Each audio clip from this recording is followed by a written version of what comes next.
A+2 സ്വാഗതം. സംസ്ഥാന ഗവൺമെൻറ്റിൻ്റെ ഒരു പരാതി പരിഹാര അദാലത്ത് സംബന്ധിച്ചിട്ടുള്ള വിവരം മുൻ എപ്പിസോഡുകളിൽ വിവരിച്ചിരുന്നു. ഇത് സംബന്ധിച്ച് 2 എപ്പിസോഡുകൾ നേരത്തെ ചെയ്തിരുന്നു. ഈ എപ്പിസോഡ് അതിൻ്റെ തുടർച്ചയാണ്.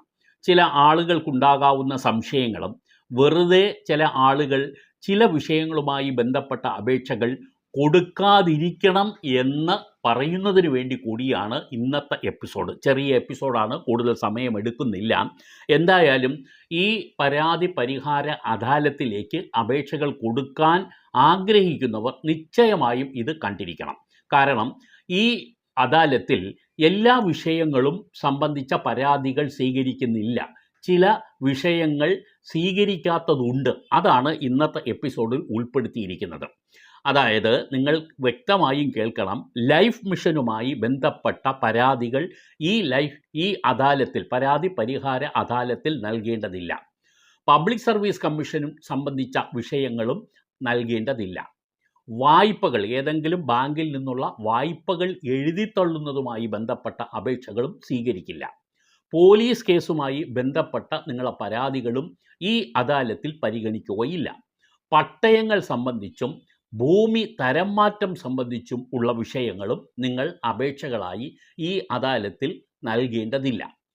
മുഖ്യമന്ത്രിയുടെ ദുരിതാശ്വാസ നിധിയിൽ നിന്നുള്ള ധനസഹായം സംബന്ധിച്ചും സർക്കാർ ജീവനക്കാരുടെ വിഷയങ്ങൾ സംബന്ധിച്ചും റവന്യൂ റിക്കവറി അഥവാ RR സംബന്ധിച്ചും നിങ്ങൾ പരാതികൾ നൽകേണ്ടതില്ല.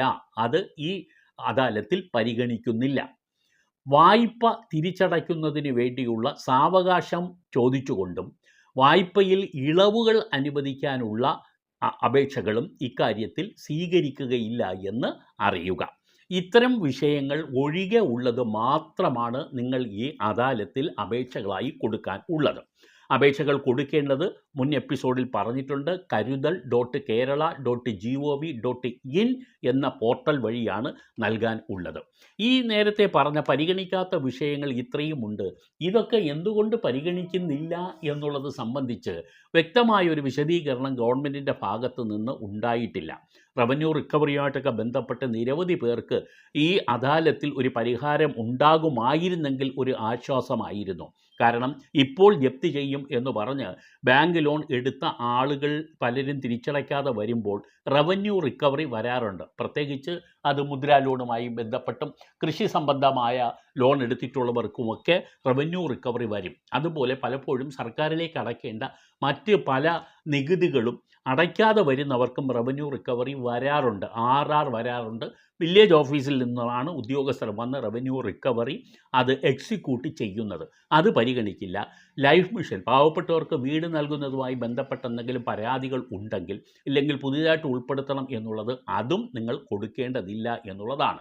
വായ്പ തിരിച്ചടയ്ക്കാൻ കഴിവില്ല, ഇളവ് വേണം എന്ന് പറഞ്ഞിട്ടുള്ള അപേക്ഷകളും കൊണ്ടുപോകേണ്ടതില്ല. പോലീസ് കേസും കൊണ്ടുപോകേണ്ടതില്ല. ഇത്രയും വിഷയങ്ങൾ ഒഴികെ ഉള്ളതാണ് നിങ്ങൾ കൊടുക്കാൻ ഉള്ളത്. എന്തൊക്കെ കൊടുക്കാം എന്നുള്ളത് സംബന്ധിച്ച് കൂടി മറ്റൊരു എപ്പിസോഡിൽ വിശദമായി വിവരിക്കുന്നുണ്ട്. അക്ഷയ കേന്ദ്രങ്ങൾ വഴി നിങ്ങൾക്ക് ഈ പരാതികൾ കൊടുക്കാം, താലൂക്ക് ഓഫീസിൽ കൊടുക്കാം, ഓൺലൈനായി നേരിട്ട് കൊടുക്കാനാണ് നേരത്തെ സൂചിപ്പിച്ച karudal.kerala.gov.in എന്ന പോർട്ടൽ വഴി നിങ്ങൾ നൽകാനുള്ളത്. ഇനി മറ്റൊരു എപ്പിസോഡിൽ തീർച്ചയായും ഏതെല്ലാം കൊടുക്കാം എന്നുള്ളതിനെ സംബന്ധിച്ച് വിശദമായ വിവരങ്ങൾ കൂടി ഉൾപ്പെടുത്തുന്നുണ്ട്.